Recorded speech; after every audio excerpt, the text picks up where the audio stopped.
안녕하세요, 호버리장터 호사장입니다. 이번 영상에서는 테슬라 모델 Y를 회사차로 추천하는 이유에 대해서 이어갈 텐데요. 오늘은 직원 편에서 말씀을 드리도록 하겠습니다.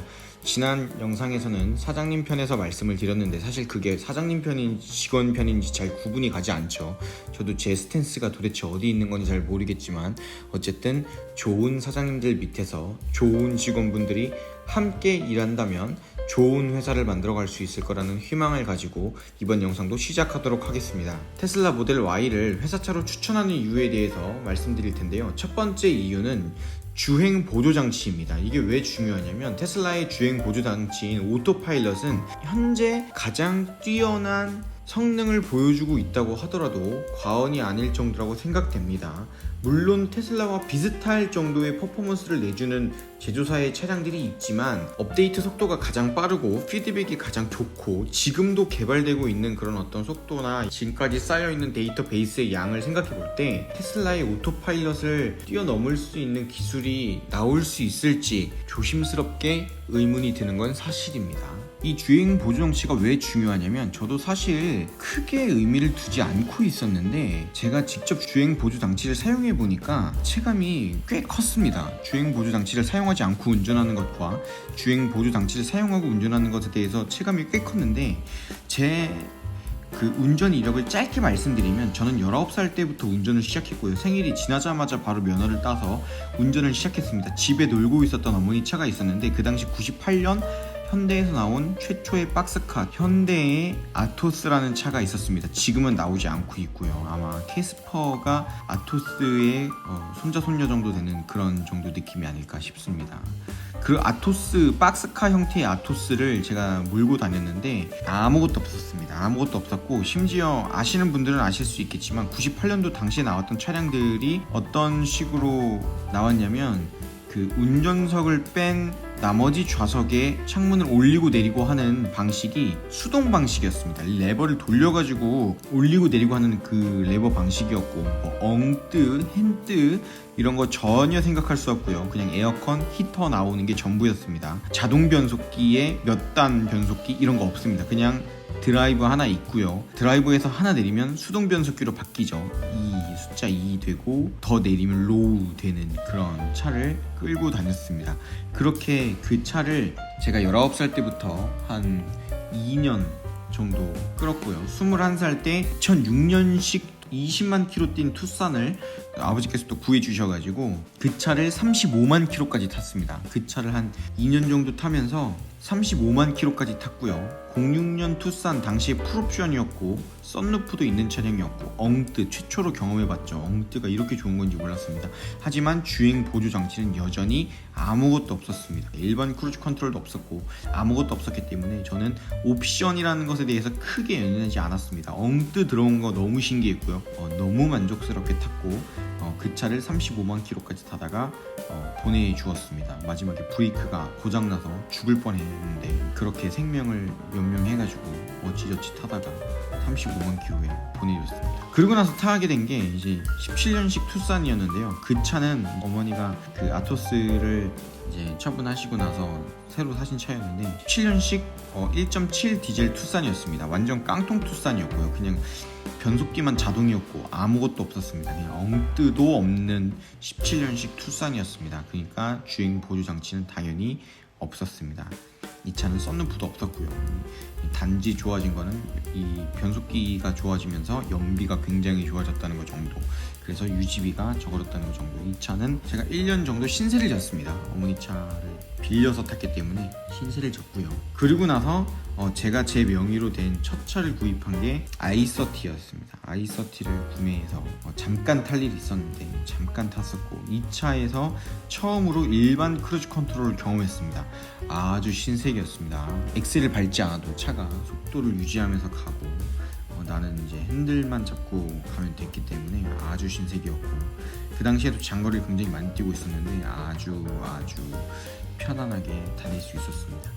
그 이후에 제가 닥신TV의 영향을 받아서 좋은 중고차 고르는 법을 제가 한 3년 정도 4년 정도 전부터 봤었는데 닥신TV님께서 구독자 한 6만 7만일 때부터 제가 그 영상을 보면서 SK 엔카에 들어가서 같이 공부를 했었는데 그 덕에 i30도 너무 잘 사서 너무 잘 탔고요. 그리고 나서 산 차가 15년식 폭스바겐의 파사트였습니다. 이 차는 아주 만족스럽게 탔었는데 이 차도 마찬가지로 일반 크루즈 컨트롤이 있었습니다. 일반 크루즈 컨트롤을 아주 만족하면서 썼고, 저는 그 차를 타면서 너무 만족했기 때문에 더 이상의 욕심을 부릴 게 없다 라고 생각하고 그 차를 탔는데, 문제는 뭐였냐면 제가 연간 주행거리가 꽤 많습니다. 기본 4만 킬로 이상이 나오고요. 근데 이거를 폭스바겐으로 타려고 하니까 쉽지가 않더라고요. 쉽지가 않아서 유지하기가 좀 어려웠는데, 그럼에도 불구하고 그 당시 파사트도 2.0이었는데 뭐 연비가 고속도로에서 20km 넘게 찍히고 이랬어요. 그러니까 잘 탔죠. 잘 탔는데 문제가 뭐였냐면 소모품 교환하는 그 주기가 너무 짧았습니다. 제가 한 3개월에 한 번씩은 엔진 오일을 갈러 갔어야 됐고, 저는 폭스바겐에서 엔진 오일을 갈았는데 그 당시 뭐 패키지 상품들이 있었어요. 그래서 그걸로 갈았었는데 폭스바겐 센터에서 3개월에 한 번씩 올 것 같으면 2만 킬로는 타고 오셔라 그렇게 말씀하셔가지고 제가 2만 킬로마다 갔음에도 불구하고 3, 4개월에 한 번씩 가서 이 엔진 오일을 갈아야 됐었기 때문에 예상치 못한 비용 지출이 생긴 거죠. 그런 부분에서 비용 지출이 생겼기 때문에 제가 이렇게 계산을 해보다가 그 돈씨가 솟아난 거죠. 이 돈이면 전기차를 타겠다. 그래서 제가 폭스바겐을 1년 타고 계산기를 두들기기 시작합니다. 이 유지비면 얼마가 나오고 한 달에 이 정도를 쓰는데 이렇게 될 것 같으면 전기차를 타는 게 나을 수도 있겠다. 전기차 값이 비싸지만 충전비가 저렴하기 때문에 전기차를 타는 게 낫겠다라고 생각해서 이제 주변의 조언들과 여러 가지 뭐 시승과 이런 것들을 통해서 테슬라를 타게 됐는데, 이게 웬일입니까? 오토파일럿은 제가 지금까지 경험했던 그 일반 크루즈 컨트롤이랑은 비교도 할 수 없을 뿐더러 제가 사실 어댑티브 크루즈 컨트롤 자체를 경험해보질 못했기 때문에 이게 어떤 정도의 차이가 있는지 모르겠지만, 어쨌든 저는 엄청나게 퀀텀 점프를 해서 넘어온 게 테슬라의 오토파일럿이었기 때문에 저는 그냥 이번 생에 차는 테슬라로 종결해야겠다. 이번 생에 더 이상 뭐 옵션 따지고 뭐 통풍 시트가 없다. 저는 사실 아까도 말씀드렸지만 통풍 시트는 경험해보지도 못했습니다. 그게 어떤 느낌인지 모릅니다. 그렇기 때문에 없이 살아도 될 것 같고요. 테슬라 에어컨 너무 잘 나오기 때문에 아무 문제 없이 탈 수 있을 것 같습니다. 주행 보조 장치를 처음 이렇게 경험하고, 비행기를 타는데 1인승 비행기를 타고 가는 느낌이라고 하시면 좀 이해가 되실까요? 뭐 비행기는 하늘에 있어야 되니까 조금 더 현실적이라면 기차를 탔는데 기차가 1인승 기차인 겁니다. 이 쾌적하고 안락한 1인승 기차 안에서 속도도 조정해주고, 뭐 가다가 화장실 가고 싶으면 마음껏 뭐 휴게소에 들려서 화장실 갈 수 있고, 먹고 싶은 거 언제든 사 먹을 수 있고요. 아주 만족하면서 타고 있습니다. 회사 직원분들께서 실제로 장거리 출장을 가시고 할 때 뭐 회사 차를 빌려주는 건 오케이라고 하지만 회사 차에 주행 보조 장치가 없다면 어쨌든 운전 피로도는 모두 직원분들의 몫입니다. 근데 이게 직원분들이 운전하는 피로도를 확 줄일 수 있다면 업무 집중도 늘어날 수 있고요. 피로도가 줄어들기 때문에 업무의 효율성도 늘어날 수 있겠죠. 이틀 있을 거 하루 만에 끝낼 수 있고, 뭐 일주일 있을 거 뭐 한 3, 4일 만에 끝내고 올라올 수 있다면 저는 이보다 더한 회사에 메리트가 있을 수 있을까요? 라고 대묻고 싶습니다. 이건 솔직히 사장님들한테 드리는 말씀일 것 같긴 한데, 어쨌든 직원분들께서 그렇게 편리하게 차량을 이용하실 수 있다면 저는 굉장히 회사 전반적으로 좋은 영향이 있을 거라고 생각됩니다. 두 번째는 테슬라 전용 충전소입니다. 이 테슬라 슈퍼차저 같은 경우에는 테슬라 전용 충전기이기 때문에 뭐 다른 브랜드의 차들이 끼어들 수가 없죠. 그리고 실제로 지금 우리나라에 있는 테슬라 슈퍼차저의 개수가 어마무시하기 때문에 충전 스트레스를 받을 일이 없습니다. 뭐 명절 때 되고 뭐 차들 밀리는 시간, 뭐 낮 시간 이럴 때 보면 휴게소에 뭐 포토트럭들이 와서 뭐 충전하고 있다, 그 충전기를 다 차지하고 있다, 뭐 휴게소 갔더니 충전기가 고장나 있다, 뭐 이런 여러 가지 환경부 충전기에 대한 그런 이슈들이 있죠. 근데 테슬라 전용 슈퍼차저들은 실시간으로 테슬라에 있는 맵에서 다 보이기 때문에 그런 걸 염려하시지 않으셔도 됩니다. 고장나면 고장난 스토리 있다고 알려주고 몇 개가 사용 가능하다고 실시간으로 다 나오고 있기 때문에 전혀 문제가 될 게 없습니다. 그리고 무엇보다 빠릅니다. 굉장히 빠르고요.